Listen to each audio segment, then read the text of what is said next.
Hi Liam. Can you wait for the microphone, please, as well? Hi Liam. I just wanted to know how the sort of team is shaping up in terms of injuries, illness. You mentioned that after we last spoke. How are the players? Yeah. So Enzo Fernandez was ill yesterday and missed training. There were signs of it during the game, and that goes to show the type of performance that he put in against Brentford. Fortunately, Esteval's been back in. Jamie Gittins is back in. Who else was it? There's so many. They're all involved. Gittins is back. Malo Gusto's back involved, which is great. Another outstanding player.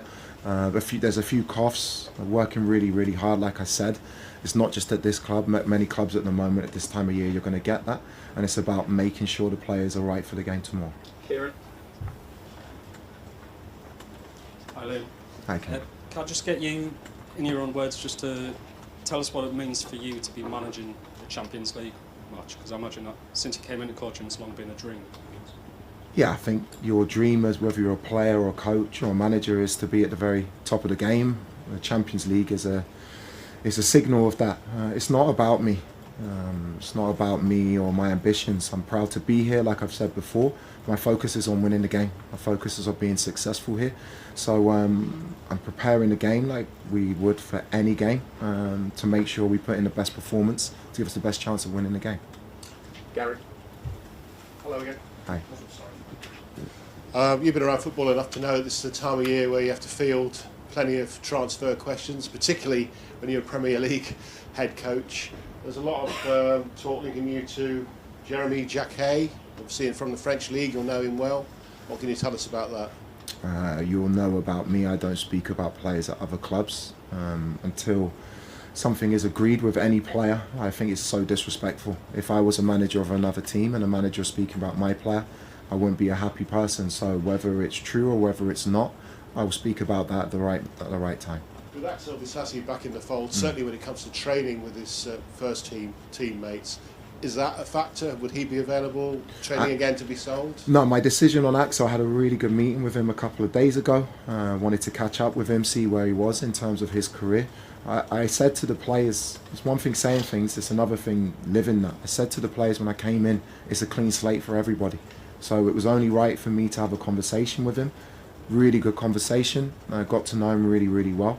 And it was the right thing to be back involved with the group. Because of the situation he's been in, he's behind in terms of his fitness, his match fitness, and we'll keep working with him really hard to get him up to speed. Still no sign of Raheem? No, Raheem at the moment, we're in conversations at the moment about different things and different options that are going on in his career, and hopefully that will be clearer in the next few days. Kiris, third row, please. Hi Liam, I just wanted to check in on Tosin after he picked up that injury, and also with what you just said about Enzo, is he expected to be available tomorrow or? Yeah, so Enzo trained today. None of those lads are at 100%. It's a bad illness. So we'll make that decision on Enzo tomorrow and what he looks like in terms of starting or from the bench.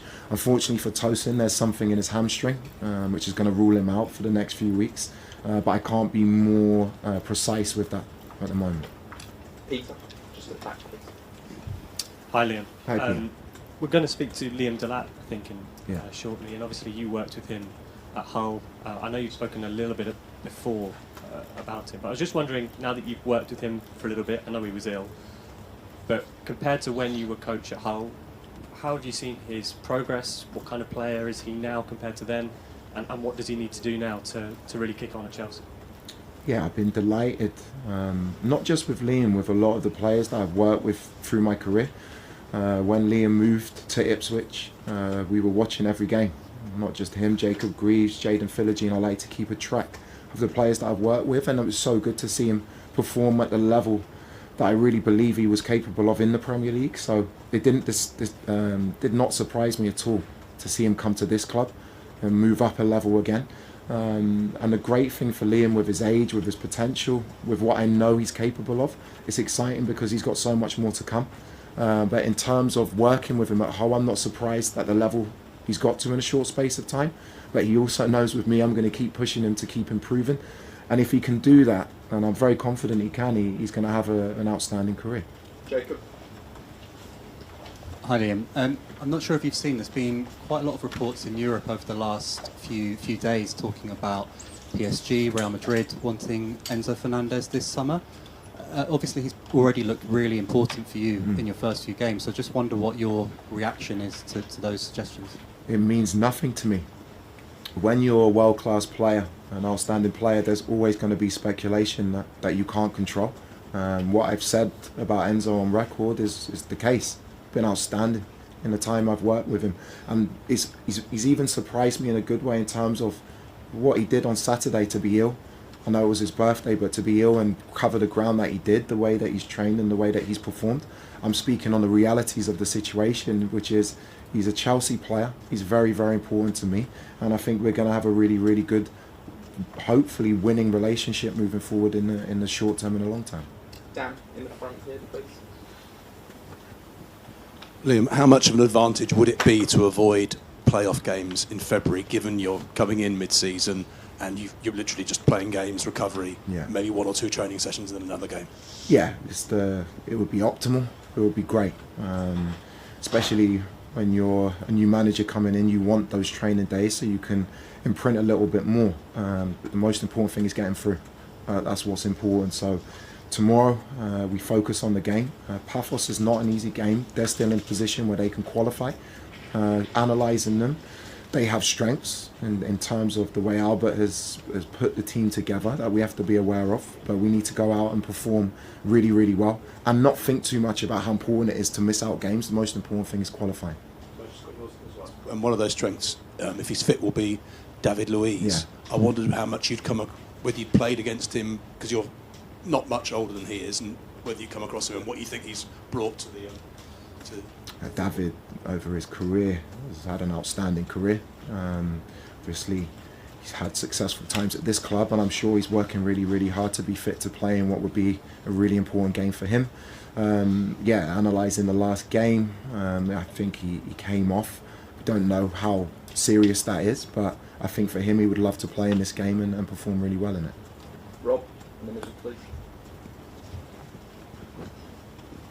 Hi Liam. What do you think Enzo's best position in the team is from what you've seen? Because a few different Chelsea managers have tried him in a couple of different places. Is it next to Caicedo in midfield, or is he a more effective 10, do you think? I think Enzo, because he's got an extreme skill set, firstly, technically, he's outstanding. He covers a lot of ground. He's actually a very, very good athlete in terms of the way he can cover ground. He can finish, he can score goals. He arrives really well in the box when he plays higher up as like a forward running 8 or a number 10 in the pocket. He really does arrive well in the box. And a player of his level can do many different things. What I need to do, not just with Enzo, with all of the players, is find out what the chemistry is around his position. It's not just him, it's how other players fit around him. But for me, Enzo can play deeper as a 6, which he did really well against Arsenal. I brought him on against Charlton as a pocket player, and he did really well there. Doesn't surprise me because he's an outstanding player. So I don't like pigeonholing players. I don't say they're one position. If you look in my career, what I've done with players, I've used them in different roles because of the way teams play against us and the strengths and weaknesses of each game. And I'll do that with Enzo because he's an outstanding player. Okay, we've got time for a few more. Jacob, in the back. Hello again. Both times Chelsea won the Champions League, it comes when they've changed manager mid-season. I just wonder if you think it's realistic this season that you could be the third to do that. It would be great. Hopefully third time, not lucky, because you're not lucky to win a Champions League. I've said to the players, if we focus on each game, not think too far ahead, perform as well as we possibly can, and never limit the ambitions of my group, no matter what group I'm working with. But those games and those trophies don't exist if you don't do the job now. We have to focus on this game, and hopefully another 3 points puts us closer to that target. Peter? Hi again, Liam. We saw Mamadou Sarr win the African Cup of Nations on Sunday night. He's someone obviously that you know really well. Is he someone that you could see have a strong career back at Chelsea? Is that something even under consideration for this month? Obviously we've spoken about looking for another defender. Where does Mamadou fit into all of that? Yeah, firstly, congratulations to Mamadou. It's a huge honour to win a tournament. I watched the game. It was a crazy game. thought he performed really, really well in it. It doesn't surprise me working with him. Again, he is someone at the moment who is not my player. I won't speak about players or their futures or what's to come, because I have a lot of respect for Strasbourg. I have a lot of respect for Gary O'Neill and what they're doing there. He's got an amazing potential. He's got an amazing career in front of him. But in terms of our plans in the future or now, I don't think it's the right time to speak about that. Okay. There's no more questions. We'll end it there. Thank you.